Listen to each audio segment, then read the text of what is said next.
Hello दोस्तों, कैसे हैं आप सब लोग। होप कि आप सब लोग बहुत ही अच्छे होंगे। आज हम लोग अपने नए चैप्टर को पढ़ने जाए जिसका नाम प्लांट लोकेशन है दोस्तों। ठीक है, अब दोस्तों ये चैप्टर ज़्यादा कठिन नहीं है। आपको कठिन लग गया होगा कि ये प्लांट लोकेशन क्या होता है, बट ये उतना भी कठिन नहीं है दोस्तों। प्लांट लोकेशन का मतलब क्या होता है? प्लांट का मतलब होता है फैक्ट्री। अब देखो, जब भी आप फैक्ट्री खोलोगे तो उसकी लोकेशन क्या होनी चाहिए? उसकी लोकेशन ऐसी होनी चाहिए कि आप जहाँ पे सारे काम आसानी से कर सको। तो प्लांट लोकेशन मतलब होता है कि बिजनेसमैन जब डिसीजन लेता है कि उसको अपनी फैक्ट्री मतलब अपनी प्लांट को कहाँ पे ओपन करना है, क्योंकि एक बार प्लांट हमने ओपन कर दिया तो हमको वहाँ पे प्रोडक्शन करनी होगी। प्रोडक्शन करने के हमारे पास में रॉ मटेरियल होना चाहिए, वहाँ पे वर्कर्स होने चाहिए, वहाँ पे इलेक्ट्रिसिटी होनी चाहिए, वहाँ पे इंफ्रास्ट्रक्चर होना चाहिए। तो प्लांट लोकेशन बहुत ही इंपॉर्टेंट फैक्टर होता है एक बिजनेसमैन के लिए। तो plant location decision is a decision in which businessman have to decide the location जहाँ पे उसको अपने फैक्ट्री को ओपन करना होता है। ठीक है ना, ओके। ये होता है प्लांट लोकेशन। तो अगर आपसे एग्जाम में पूछेगा व्हाट इज प्लांट लोकेशन, तो बता देना plant location is a process in which businessman has to decide कि where they have to open the plant or factory। ठीक है ना, by considering the various factor, बहुत सारे फैक्टर को ध्यान में रखते हुए। तो ये तो आप बता ही दोगे अच्छे से कि क्या होता है प्लांट लोकेशन। ठीक है ना, ओके। अब थोड़ा सा इसके बारे में समझते हैं कि भैया यहाँ पे देखो ये काम की चीज़ नहीं है, बट मैंने आपको बता दिया what is plant location. Plant मतलब फैक्ट्री की लोकेशन जहाँ पे फैक्ट्री को ओपन करना है। तो selection of an appropriate site for establishing industrial enterprises is one of the most important decision. भैया फैक्ट्री को कहाँ पे ओपन करना है बहुत इंपॉर्टेंट डिसीजन होता है, फंक्शन होता है एक इंटरप्रेन्योर का। It is in the fact that third major decision are after the selection of industry and product are the decision regarding the scale of production, कि आपको कितने स्केल पे प्रोडक्शन करना है, आपका प्रोडक्शन का स्केल बड़ा होगा कि छोटा होगा। The choice of location affect the efficiency of production management. भैया आपकी लोकेशन आपकी क्या बोलते हैं प्रोडक्शन मैनेजमेंट को अफेक्ट करती है। In general and cost of production, cost of distribution, profitability and productivity of the enterprises, ये सब चीज़ों के आपके ऊपर अफेक्ट पड़ता है। ठीक है ना, ओके। तो ये चीज़ें आपको समझा के क्या होता है। तो अब देखो, an entrepreneur while deciding plant location consider various aspect, वो बहुत सारी चीज़ों को पहलुओं को ध्यान में रखता है। और दिस एस्पेक्ट में भी put into three broad category, उनको तीन कैटेगरी में डाला गया है। पहला रीजन डिसीजन कि किस रीजन में आपको खोना है। ठीक है, फिर सिटी में खोना है कि सर्बर्ब डिसीजन मतलब भैया गांव में खोना है। ठीक है, फिर साइट डिसीजन कि आपकी साइट कहाँ पे होगी, साइट किस टाइप की होगी। ठीक है ना, ढांचा, ये सब चीज़ें। ओके, अब दोस्तों ये तो आपको समझ में आ गया। ठीक है, अब इसमें ज़रा अपने दिमाग नहीं लगाना है। ठीक है, अब दोस्तों यहाँ पे सबसे पहले पढ़ना है लोकलाइजेशन। अब ये लोकलाइजेशन का क्या मतलब होता है दोस्तों? लोकलाइजेशन का मतलब होता है लोकल। ठीक है ना, अगर हम लोग ऐसी जगह पे बिजनेस खोलेंगे जहाँ पे लोकल सामान आसानी से मतलब कि अवेलेबल होगा, तो ये बहुत काम की चीज़ है ना। ठीक है, तो ये अपने को पढ़ना है कि लोकलाइजेशन क्या होता है। ठीक है ना, the tendency of industry to concentrate और localise at a specific place, कहने का मतलब है कि हम लोग इंडस्ट्री अगर वहाँ पे खोलें जहाँ पे और भी इंडस्ट्रीज पहले से हैं, ठीक है ना, तो हमको वहाँ पे फायदा मिलेगा ना। मानो बहुत जैसे कानपुर के अंदर एक इंडस्ट्रियल एरिया होगा, वहाँ पे क्या बोलते हैं सारी इंडस्ट्रीज ओपन है। अब आप देख लो कि अगर कोई इंडस्ट्री कहीं पे ओपन होती है तो वहाँ पे उसी टाइप की इंडस्ट्री और सब्जी की दुकान कहीं भी खोलो तो वहाँ पे और भी सब्जी की दुकान ओपन होने लगती है। ठीक है ना, इसी को बोलते हैं लोकलाइजेशन। ठीक है ना, क्योंकि इससे फायदा सबको होता है, सब लोगों को फायदा होगा। जब एक ही चीजें एक ही जगह पे ज्यादा ओपन होंगी तो फायदा सबको होगा। ठीक है, ये हो गया आपका। तो it is also termed as territorial division of labour और जियोग्राफिकल स्पेशलाइजेशन। जब एक ही जगह पे बहुत सारे लोग आके काम करने लगते हैं तो इससे बहुत फायदा होता है, इसको लोकलाइजेशन बोलते हैं। Localisation is beneficial due to, इसके बहुत सारे बेनिफिट्स हैं। क्या क्या बेनिफिट्स हैं पहले आपका देख लो। रेपुटेशन ऑफ द पेज, उस जगह की रेपुटेशन बन जाती है। हेडिंग्स पढ़ो, अंदर खुद से लिखे होगे। अवेलेबिलिटी ऑफ एडिक्वेट कैपिटल, वहाँ पे आपको अच्छा खासा पैसा भी मिल जाता है मार्केट से। एडिक्वेट ऑफ सब, वहाँ पे वर्कर्स भी आपको आसानी से मिल जाएंगे क्योंकि वहाँ पे और भी उसी टाइप की फैक्ट्रीज होंगी। इनकी इन दी एफिशिएंसी ऑफ वर्कर, वर्कर की एफिशिएंसी बढ़ जाती है, काम करने की क्षमता बढ़ जाती है। यूज ऑफ मॉडर्न टेक्नोलॉजी, भैया जब इंडस्ट्रीज एक जगह पे लगती हैं तो हर लोग आपस में कंपटीशन करने के लिए एक से एक नई टेक्नोलॉजी का इस्तेमाल करने की कोशिश करता है। Better research and development facility, भैया आपको अच्छी रिसर्च और डेवलपमेंट फैसिलिटीज मिलती हैं। ठीक है ना, okay. And growth of supplementary subsidy, देखो अगर आपका मेन काम है एग्जाम्पल के तौर पे फर्नीचर बनाना, ठीक है ना, तो आप फर्नीचर बनाने की जो भी चीज़ें चाहिए होती हैं, जैसे कि मान लो वुड की इंडस्ट्री, तो भैया वुड की इंडस्ट्री भी डेवलप होगी।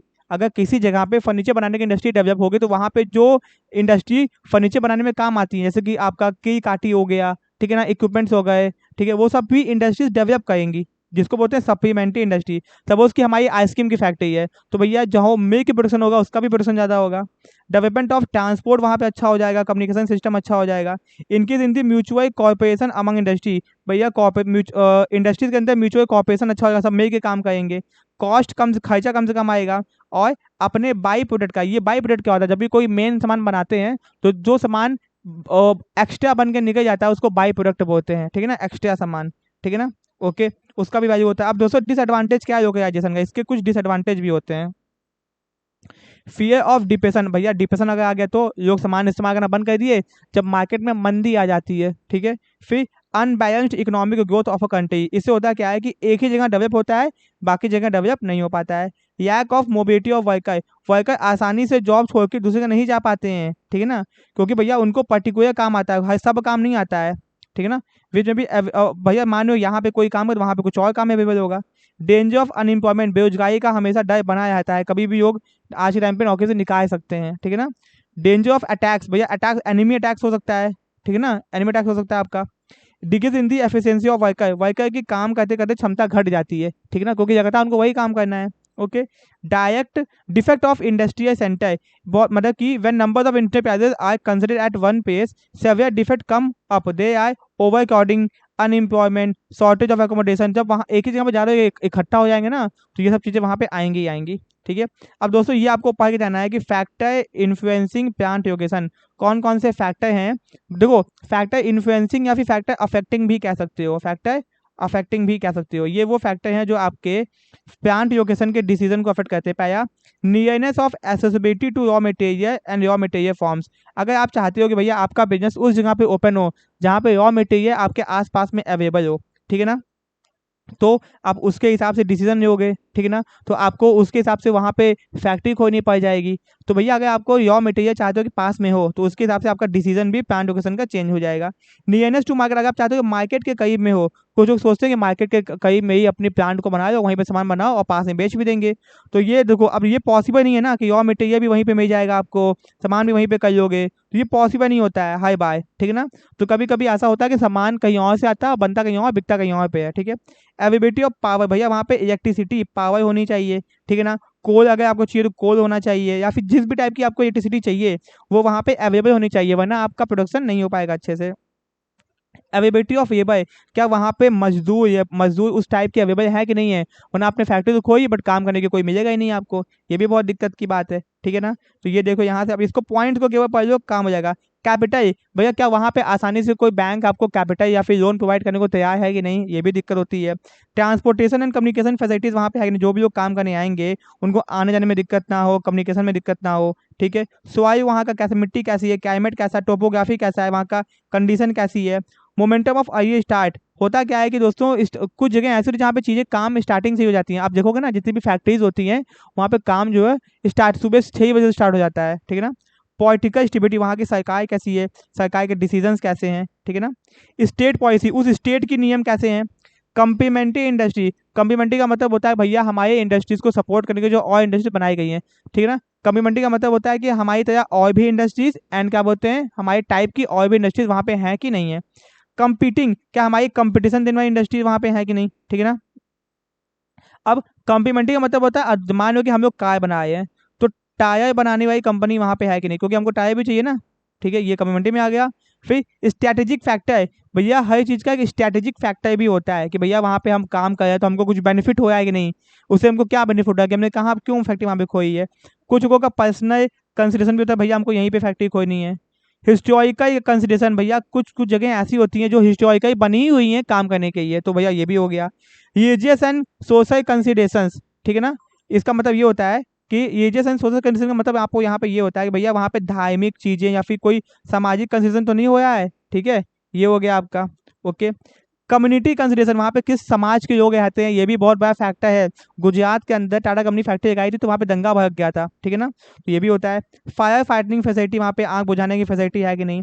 रिपेयर एंड सर्विस फैसिलिटी वहाँ पे है कि नहीं। And possibility of future expansion, future में अगर एक्सपैंड करना पड़ गया तो वो फैसिलिटीज अवेलेबल है कि नहीं, ये भी बहुत बड़ा फैक्टर है आपका, ठीक है ना, इस बात को ध्यान में रखना।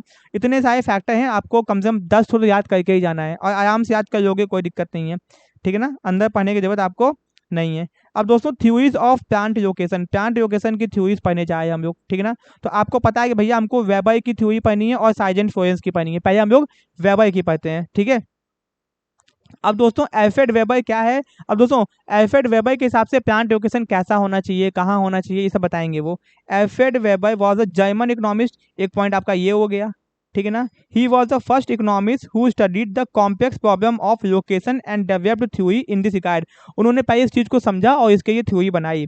The rapidly changing scenario of industrial location inspired him, जो कि इंडस्ट्री की लोकेशन चेंज हो रही थी उससे वो इंस्पायर हो गए, एंड डेवलप दी, उन्होंने थ्योरी बना डाली। Alfred weber therefore regarded the father of theory of, इनको फादर भी कहा गया है, ठीक है ना।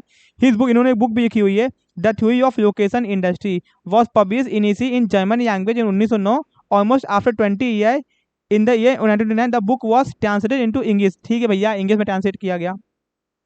The only word could know his theory of location, Weber theory is based on deductive method, भैया एक होता है इंडक्टिव, एक होता है डिडक्टिव। तो ये क्या है, चलो देखते हैं। After thorough analysis and research weber identified element of cost of manufacture, उन्होंने समझा कि किसी भी सामान को बनाने की कितनी कितनी कॉस्ट आती है, सामान को बनाने का खर्चा कितना होता है।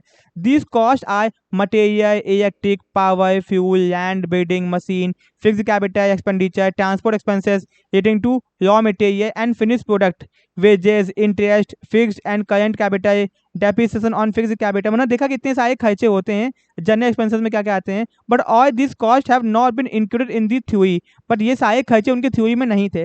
Only those cost which have been included which directly influence the location of the industry at a certain pace, उनके हिसाब से उन्होंने क्या किया, केवल उन्हीं खर्चों को देखा जिससे उनके लोकेशन को अफेक्ट हो रहा था। However some other factor have been covered according to him, इनके हिसाब से भाई साहब, इनके हिसाब से, ठीक है ना। Some cost are significant for industrial location, कुछ जो खर्चे होते हैं वो बहुत इंपॉर्टेंट होती है इंडस्ट्रियल लोकेशन के हिसाब से, और कुछ जो है इंपॉर्टेंट इनसिग्निफिकेंट मतलब होता है इंपॉर्टेंट नहीं होती हैं, काम की नहीं होती हैं।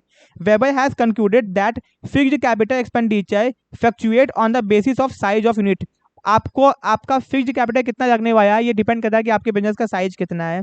Rate of interest, goodwill of the unit, depreciation and the function and speed of machine and climate. Hence, cost into fixed capital do not influence location. ये आपके लोकेशन को अफेक्ट नहीं करता है decision. Weber has classified factor affecting plant location into two broad category. Weber ने क्या किया, सोचा कि चलो हम लोग दो पॉइंट्स के अंदर फैक्टर्स को डिवाइड कर देते हैं। एक आपका बोला गया रीजनल फैक्टर, ठीक है ना, एक बोला गया रीजनल फैक्टर है, ओके। दूसरा आपका बोला गया सेकेंडरी फैक्टर, जिसको आप प्राइमरी फैक्टर भी बोलते हो, रीजनल वाले फैक्टर को, मतलब प्राइमरी फैक्टर और सेकेंडरी फैक्टर। तो दोस्तों अभी तक वेबर ने क्या बोला, वेबर ने बोला कि भाई साहब देखो कि कौन कौन से खर्चे ऐसे होते हैं जो हमारी प्लांट की लोकेशन को अफेक्ट करते हैं। तो उन्होंने अब दो कैटेगरी में डिवाइड कर दिया। अब दोस्तों प्राइमरी फैक्टर क्या होते हैं, नाम उठाए ना केवल। प्राइमरी फैक्टर के अंदर क्या क्या चीजें आती है, बस नाम याद करियो। पहला आता है आपका कि ट्रांसपोर्टेशन कॉस्ट, ठीक है भैया, ये लोकेशन को अफेक्ट करता है, ठीक है ना। बस हेडिंग याद को, ज्यादा अंदर घुसने की जरूरत नहीं है वरना टाइम आपका बहुत लग जाएगा, ठीक है ना। ओके, फिर कॉस्ट ऑफ लेबर, ये भी देखियो। अब अंदर थोड़ा सा पढ़ देते हैं। In order to make the analysis simple it has been assume that other factor like labour etcetera are non existent. In other words cost of other factor we be remain same everywhere. उनके हिसाब से बाकी खर्चे same होते हैं, जो main खर्चे होते हैं वो फैक्टर में मतलब क्रिएट करते हैं, ठीक है ना। उनके हिसाब से बाकी खर्चे कोई काम के नहीं है, मतलब बाकी खर्चे हर जगह पे सेम ही होते हैं। तो केवल उन्होंने उन्हीं खर्चे को पहचाना जिससे कि भैया प्लांट के लोकेशन पे इफेक्ट आता है। Accordingly industry will be located at a place where the cost of transportation will be minimum. इनके हिसाब से जहाँ पे ट्रांसपोर्ट का कॉस्ट मिनिमम होगा वहीं पे खोनी चाहिए, ठीक है ना। ओके, अब इसके लिए उन्होंने दो चीज़ों को ध्यान दिया, बस इतना पढ़ लो काफ़ी है, इतना पढ़ लो काफ़ी, अंदर बस देख लो। इन्होंने क्या किया, दो फैक्टर को फोकस किया कि भैया वेट टू बी ट्रांसपोर्ट, कितना वेट ट्रांसपोर्ट करना है, एंड डिस्टेंस, कितने डिस्टेंस पे ट्रांसपोर्ट करना है, ठीक है ना। ओके, ये हो गया, ठीक। अब दोस्तों यहाँ पे कुछ फैक्टर्स बताए गए हैं कि कौन कौन से फैक्टर, ये चार्ट है आप इसको देखें ना। अब दोस्तों ये हो गया आपका, ठीक है। तो उन्होंने क्या किया, weber has divided raw material, उन्होंने अब देखो रॉ मटेरियल को करना था तो रॉ मटेरियल को दो कैटेगरी में बांट दिया। एक बोया यूबिक्विटस मटेरियल, एक बोया लोकलाइज्ड मटेरियल। यूबिक्विटस मटेरियल वो होते हैं which are normally found in abundance in almost every region, जो कि हर जगह मिल जाते हैं आसानी से अबंडेंस फॉर्म में, एकदम ज्यादा फॉर्म में, सच एज वुड हो गया, सॉइल हो गया, वाटर हो गया। These are virtually free gift of nature, ये हमारे नेचर के फ्री गिफ्ट होते हैं। This industry I we fully dependent on this material में establish anywhere and thus location will not be significant. इनके इन सामान को पाने की लोकेशन जरूरत नहीं होती है। इन other words ubiquitous material do not affect the location of industry. इनके हिसाब से ये जो मटेरियल है जो हर जगह पाया जाता है, इसके हिसाब से ये हमारी लोकेशन को अफेक्ट नहीं करता है। अब दूसरी तरफ देखा जाए, ऑन दी अदर हैंड देखा जाए, लोकलाइज्ड मटेरियल क्या होते हैं? ये वो मटेरियल होते हैं which are found at a specific, जो एक जगह पे ही मिलेंगे। Sugar cane, cotton, iron ore, coal, agriculture and mineral produce, ठीक है ना। तो भैया industry based on this material will be located near the source of raw material. तो भैया जब शुगर की फैक्ट्री कहाँ पे लगती है? गन्ने की फैक्ट्री भैया जहाँ पे गन्ना उगाया जाता है वहीं पे लगती है, ठीक है ना। Okay, and therefore localise raw material is significantly influence the location. तो लोकलाइज वाला अफेक्ट करता है और ये वाला अफेक्ट नहीं करता है, ये कहता है ये नहीं कहता है, ठीक है ना। ओके, तो फर्दर बाद में क्या किया वेबर ने? Weber has divided localised raw material, जो लोकलाइज था उसको भी क्या कर दिया? दो कैटेगरी में बांट दिया, ठीक है भैया। एक हो गया प्योर मटेरियल, एक हो गया ग्रॉस मटेरियल। प्योर को नॉन वेट यूजिंग मटेरियल बोला गया, ग्रॉस को वेट यूजिंग मटेरियल बोला गया, ठीक है। तो प्योर मटेरियल क्या होता है? Refer to pure material refer to non weight using material. These material are those which do not use their weight in the process of manufacture or use the weight nominally. ये वो material होते हैं जो कुछ भी करो अपने wait को नहीं खोते, जिनका जितना इनका वेट उतना रहेगा। The weight of pure material either equal to the weight of finish product और सीआईटी। यस, मतलब मानो कोई सामान है, जब वो सामान बन के निकलेगा ना, कोई रॉ मटेरियल, तो वो उतने ही वेट का रहेगा या तो फिनिश गुड से कम वेट का रहेगा, ठीक है ना। Okay, in this way such material impart the whole और much of their weight to be finish product, ठीक है ना।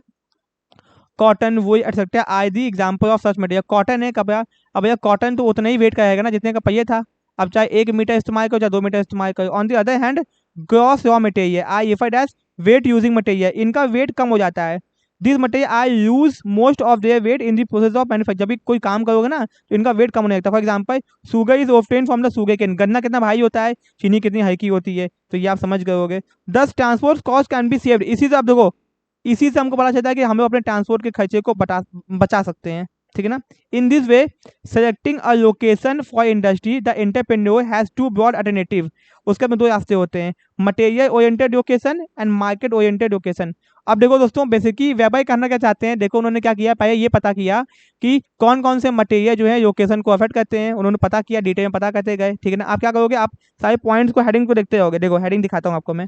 सबसे पहले वेबर ने क्या बोला अपनी थ्योरी में, देख रहे हो कौन से खर्चे होते हैं, खर्चे को उन्होंने क्या किया, फैक्टर को जोड़ा, फिर देखा कौन से खर्चे सिग्निफिकेंट है, कौन से खर्चे इनसिग्निफिकेंट है। फिर उन्होंने भैया क्लासीफाई किया रीजनल फैक्टर, जिसको प्राइमरी सेकेंडरी बोला गया है। प्राइमरी के अंदर ट्रांसपोर्टेशन कॉस्ट बोला गया आपका, ठीक है ना। ओके, यहाँ बताया था आपको ट्रांसपोर्टेशन कॉस्ट में कितनी सारी कॉस्ट आ गई आपकी, ठीक है ना। फिर कॉस्ट ऑफ लेबर आने वाला है, तो उन्होंने क्या किया, एक फॉर्मूला बताया, ठीक है ना।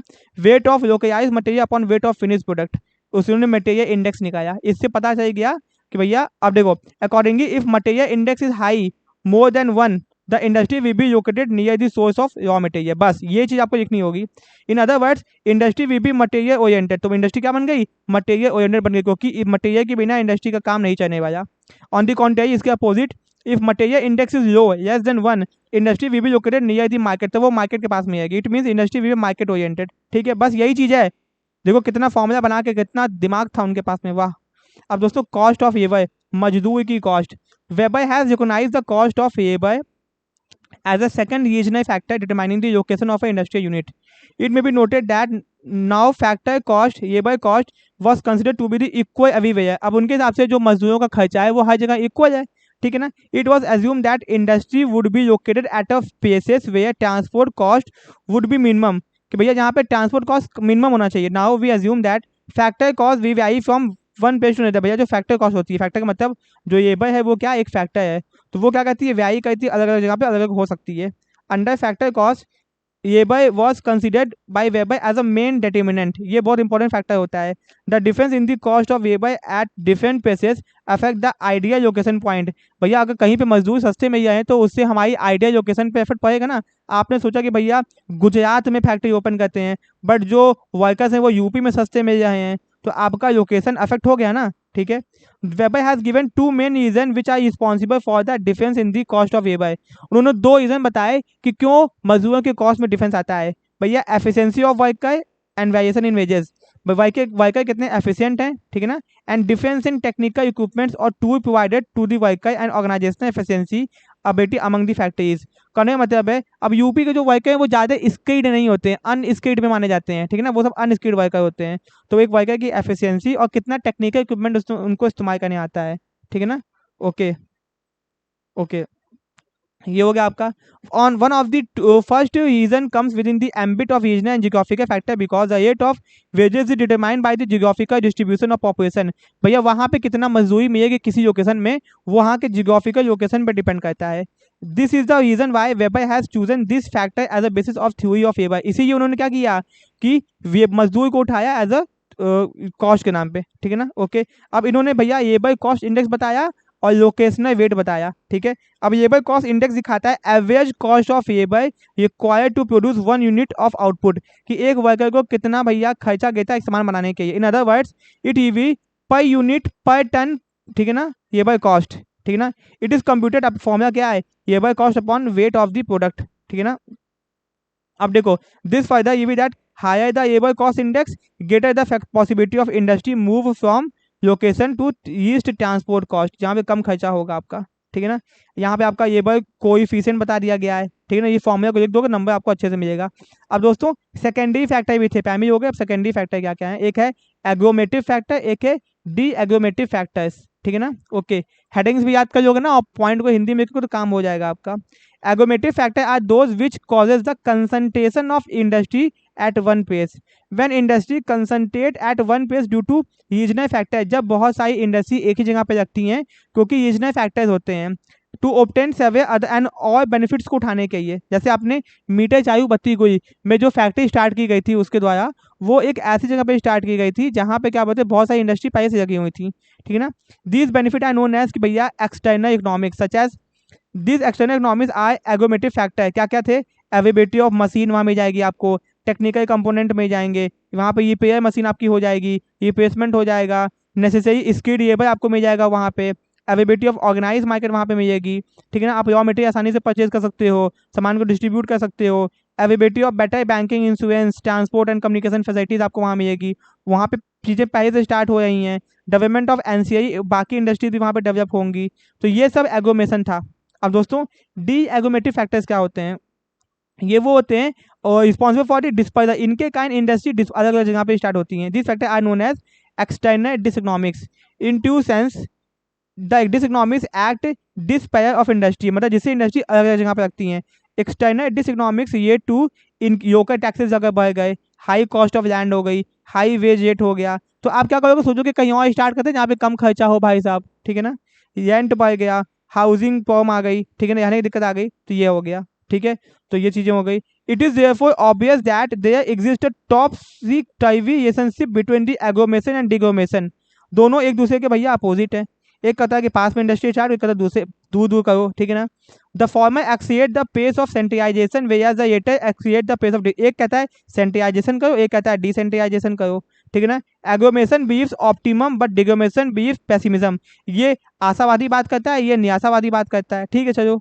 अब दोस्तों क्रिटिसिज्म, इनकी कुछ कमियां भी थी, इनके थ्योरी की कुछ कमियां भी हैं। क्रिटिसिज्म तो क्या है क्रिटिसिज्म, अब हेडिंग को टिक करेंगे हम लोग, देखना। Weber in this theory consider only on two element, cost of transportation and weight and distance, बस बाकी चीज को छोड़ दिया भैया, बाकी चीज को मतलब जाने दिया। और क्या था, और सबको छोड़ दिया। Transport cost would be expert in monetary time, भैया कितना ट्रांसपोर्ट कॉस्ट है बताया ही नहीं कुछ भी। Weber has ignored this factor, ठीक है ना। Cost of transport, mode of transport, भैया किस चीज़ से भेजोगे, कार से भेजोगे, बाइक से भेजोगे, ट्रक से भेजोगे, ये भी तो देखो। Weber has assume the centre of labour supply I fix, उनको लगता था कि लेबर इसी जगह पे मिलता है। उनको ये नहीं पता था कि लेबर आजकल मूव करते हैं, माइग्रेट करते हैं from city to city, country to country. ये उन्होंने भैया, इनकी एजम्पशन अनरियलिस्टिक थी। अब यूपी के अंदर अगर वर्कर जहाँ पे मिल जाए तो वहीं पे इंडस्ट्री स्टार्ट हो जाती, क्यों यूपी के वर्कर बाहर जाके काम करते हैं फिर। Weber has assumed that point of consumption are fixed and calculated out of cost of transport, उनको लगता था कि सामान यहीं पे कंज्यूम होगा, उसको बस वहां तक पहुंचाना है, ठीक है ना। Okay, finish good from the place of manufacture to point of consumption, that is market. But nowadays due to availability of fast means of transport communication, market has become very wide, thus assumption is unrealistic. उनके हिसाब से सामान बनता कहीं और, बिकता कहीं और पे, बट ये सब चीजें इतनी बदल चुकी हैं, आज के टाइम पे ऐसा बिल्कुल नहीं है। Weber has classified a factor influencing plant nutrition into two parts. एक ये ना एक, तो भैया ऐसा नहीं है एगोमेटिव और डिगोमेटिविटी अकॉर्डिंग टू एंडेस पिधोई दिस क्लासिफिकेशन आईबीटीआई, ये बेकार है। Cost of management, cost of capital, ये सब भी तो होता है, climate, state policy, personal historical factor, ये सब कहाँ गया? उन्होंने बस दो पार्ट में बांट दिया, कहा ऐसा ऐसा होता है, नहीं भैया ऐसा नहीं है, और भी चीजें होती हैं। Weber has classified raw material into two part, एक क्यूबिक बोल दिया एंड एक लोकाइज बोल दिया अकॉर्डिंग टू ईयर ऑफ, इनके हिसाब से तो ये अनइलास्टिक है, ठीक है ना। In EIT all type of raw material can be obtain procured from several fixed point, आप कोई भी सामान कहीं से भी उठा सकते हो। अकॉर्डिंग टू डेनिसन, आप चाहो तो इनका नाम मत देखो, the analysis of weber is overburden and technical consideration and coefficient, but any investigation of this type of any economics should be based on cost and price consideration। तो भैया price भी तो देखना पड़ता है, बाकी खर्चों को भी देखना पड़ता है ना, बहुत कमियां थी इनके में। Weber too is based on given condition, condition ऐसी होगी तभी काम करेगा। Thus in brief dynamics of location has been ignored, dynamic का मतलब होता है चीजें अगर चेंज हो गई तो, बदल गई तो। वेबर थ्योरी अकॉर्डिंग टू पिधोई is more selective theory than deductive, इनका था भैया अगर आपके पास में ये पर्टिकुलर सिचुएशन है तभी ये थ्योरी काम करेगी, ठीक है। तो दोस्तों आपने ये थ्योरी अच्छे से पढ़ी, आपको समझ में आ गया होगा, कोई इसमें कठिन चीज नहीं है, थोड़ा सा टाइम देना पड़ेगा आपको, एंड केवल वही वही पढ़ो जो काम की चीजें हैं, मेन मेन पॉइंट्स को याद कर लो, फॉर्मूलाज को याद कर लो, तो आपको समझ में आ जाएगा, ठीक है। ये हो गया। तो दोस्तों अब अपनी जो नेक्स्ट थ्योरी है वो है साइजेंट फ्लोरेंस की थ्योरी, ठीक है ना। साइजेंट फ्लोरेंस की थ्योरी, तो इसको भी देखते हैं क्या है ये, ठीक है, या फिर इसको मैं नेक्स्ट पार्ट में अपलोड कर देता हूँ, ठीक है ना, साइजेंट फ्लोरेंस को। ओके, तो ये बस साइजेंट फ्लोरेंस हुई बची हुई है, बाकी आपके चैप्टर खत्म हो चुका है। अब फैक्टर अफेक्टिंग पढ़े ना, प्लांट लोकेशन क्या होता है वो पढ़े ना, और वेबर की थ्योरी एक तो देख के ही जाना, ठीक है ना। साइजेंट फ्लोरेंस थ्योरी को मैं नेक्स्ट पार्ट में अपलोड कर देता हूँ, ठीक है। वीडियो को लाइक कर देना, चैनल को सब्सक्राइब कर देना, मिलते हैं अपने नेक्स्ट पार्ट में। Thank you so much.